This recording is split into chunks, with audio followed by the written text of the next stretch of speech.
finished my undergrad at Belmont Abbey College, which is 10 minutes out of Charlotte, and I was a history major, and I minored in education. But I knew I did not want to be an educator.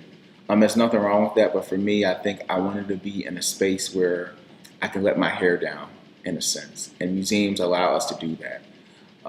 And so one of my professors at Belmont Abbey College was telling me about a fantastic program at UNCG in the Museum Studies program, and how it was really more about community engagement versus the other programs. And to be honest with you, I've only applied to one, and I applied to UNCG and I got in. Museums as a whole, I think, should be a place where people come and feel welcome. Historically, museums have always been a top-down narrative, where I believe that there should be a bottom-up narrative. When we think historically of museums, we think of as winners and losers, victims and villains, but it shouldn't be told that way, because history is complex. We have many different people within America, but also with people in the world, and so everybody's narratives fits into a historical timeline, but it's also historical conversations among each other as well. So Dr. Ann Parsons is one of the professors at UNCG, but she's also in the Museum Studies program. And so when I was applying, I emailed her and we had a conversation. And I emailed her because I wanted to learn more about the program. And so once I got into the program, I believe she saw how passionate I was about history. And so she was consulting with the Register of Deeds office and the Civil Rights Museum here, located in Greensboro. And so she brought me on board. And so she was telling me details about the project and how they found bill of sales, slave deed records in Guilford County, and which is unique. And you don't really just find them just laying around. And so we wanted to do a story. We wanted to do, who are these people? And so we came up with an exhibition called Bills of Sale. And so my role of that project was to really do the research, talk to people, collect oral histories, and also dig deeper and try to humanize these individuals that own these bill of sales records. Because normally you just see names, skin color, and height, and what they were sold with. But we wanted to make sure that we humanize these people. So some of the families that were involved were the Mendenhalls, which were Quakers. And then you have the Moorheads, Governor Moorhead at the time period, governor. And then we have the Darnells, which gave you the African Americans perspective, and the Coffins, who were also abolitionists within the area as well. Mary Browning was a Mendenhall historian. Let's call her that. She, in the Guilford County area, she knows everything about the Mendenhalls, and she is an expert in that family history. And what Mary Browning found interesting was that historically, we know Quakers are not supposed to participate in the system of slavery, but she was studying how half the family was split. At one point, one of the Mendenhall's descendants actually sues his mother-in-law over his enslaved property, but it goes to Supreme Court, but he does not win. And that's interesting in itself. He was willing to take it that far. He didn't see these people as people, but he saw them as property and worth. So the time frame, we had about 3 months to put an exhibition up. As a museum professional now, I know that is usually impossible, but we made it possible. I think because we had different people working on this project, and we were able to divide it up.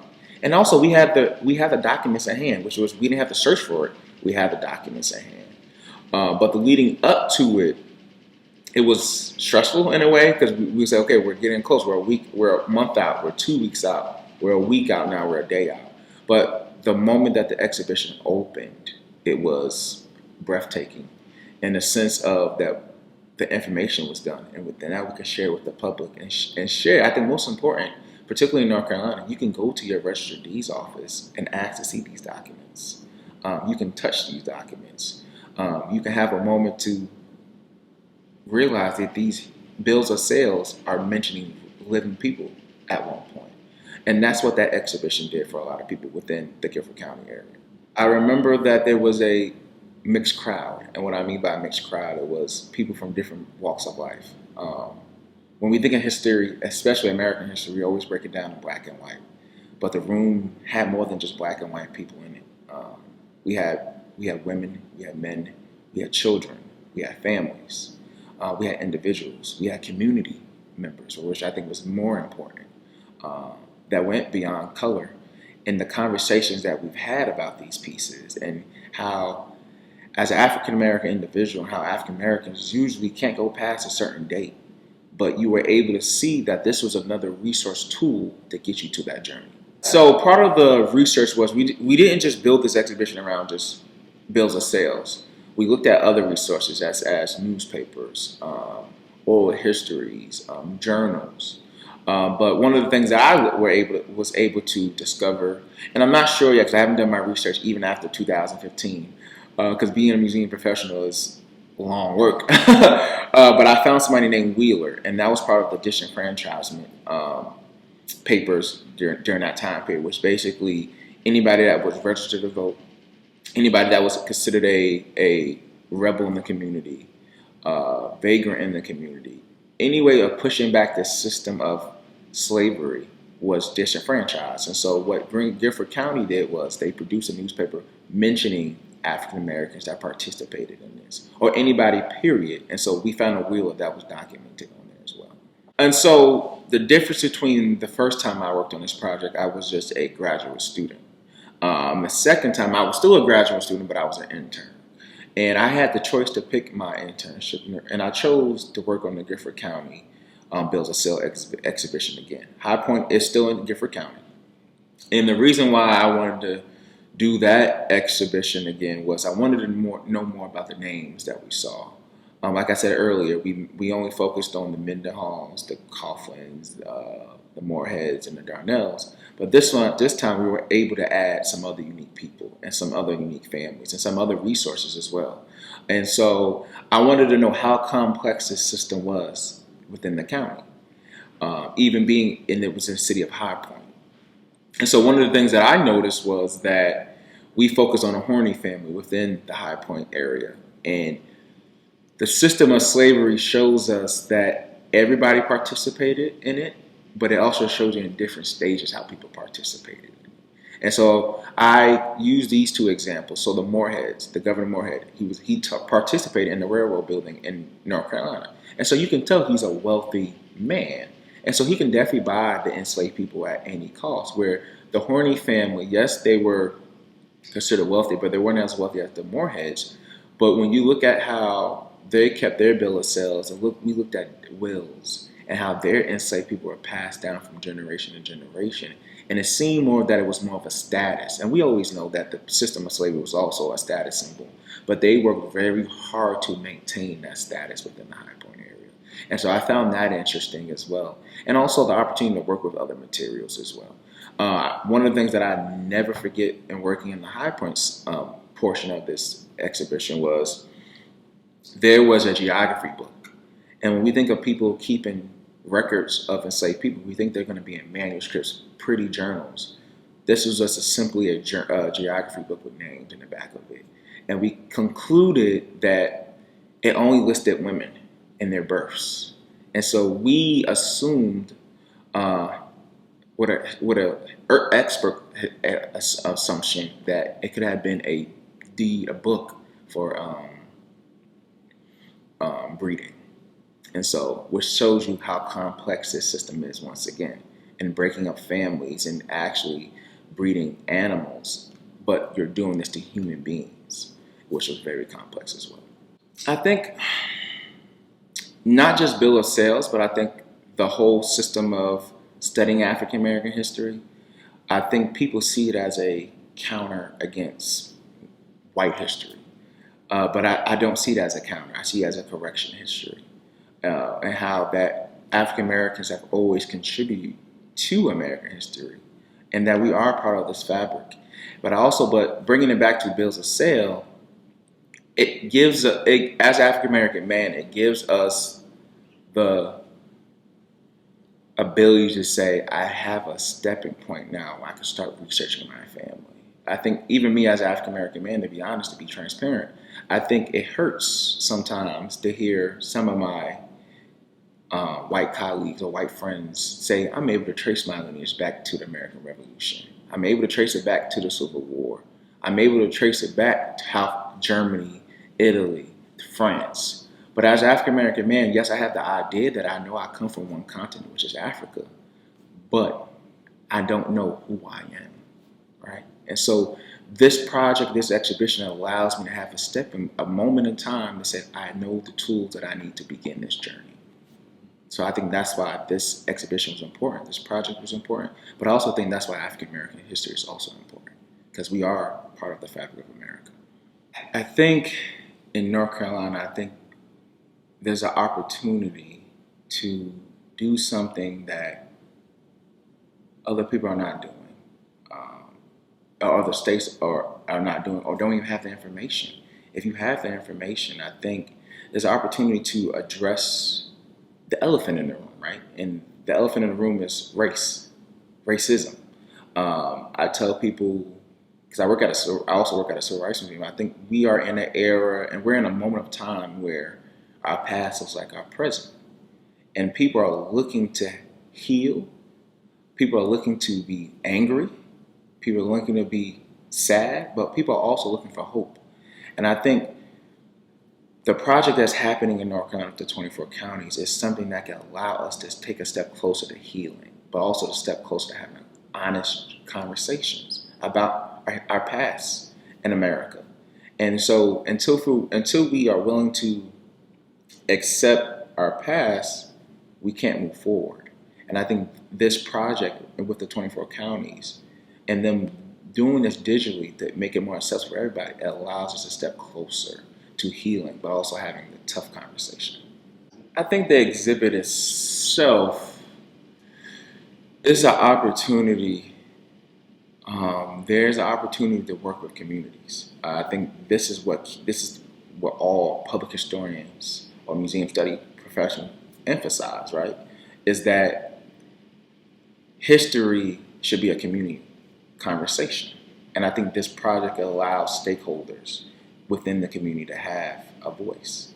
I think that's key. And I think that's the opportunity that can be opened up. And if that opportunity is not taken, I think there is a sad, once again, top-down history rather than a bottom-up history.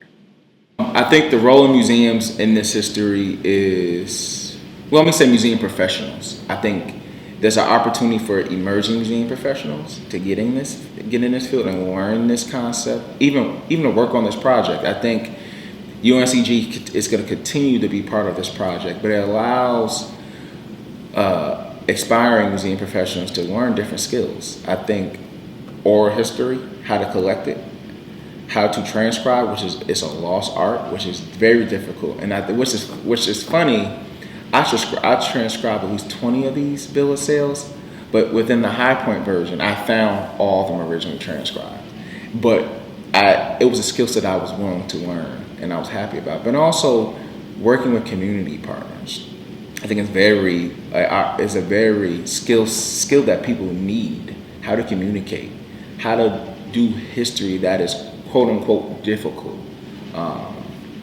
So I think that's an opportunity for emerging museum professionals, but then also museum professionals, period.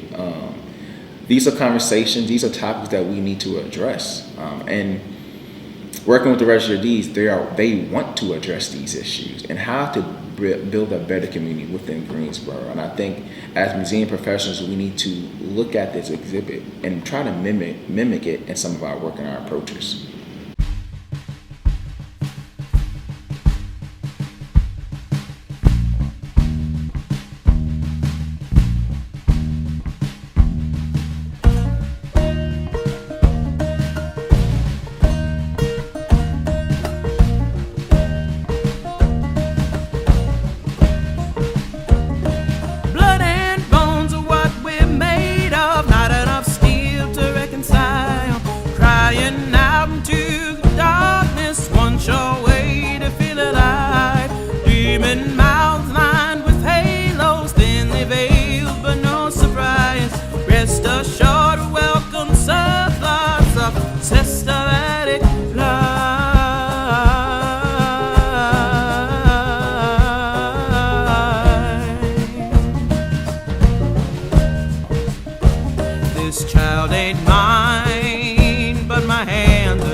Full of life.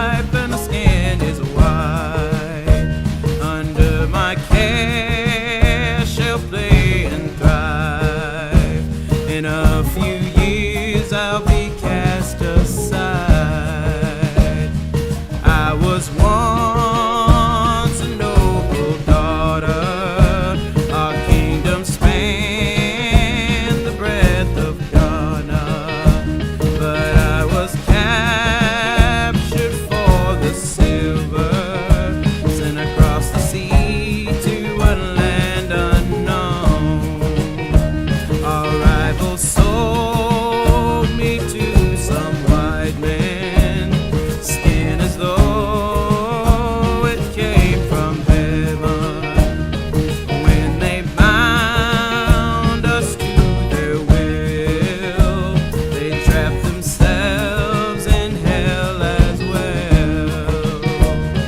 Blood and bones are what we're made of, not enough steel to reconcile.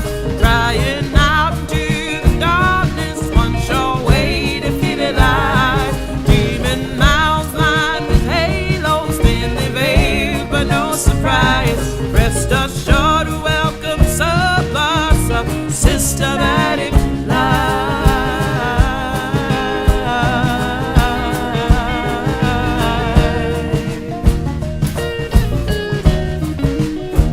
One brother white, the other black. One brother loved and the other strapped. One brother kept, the other sold. Kinship denied is kinship still. Bread and bone and bathed in blood. Two brothers begged for light and love. White father twisting his own soul to deny what all must know. Blood and bones are what we're made of, not enough steel to reconcile. Crying out into the darkness, one sure way to feel alive. Demon mouths lined with halos, thinly veiled, but no surprise. Rest assured to welcome surplus of systematic lies.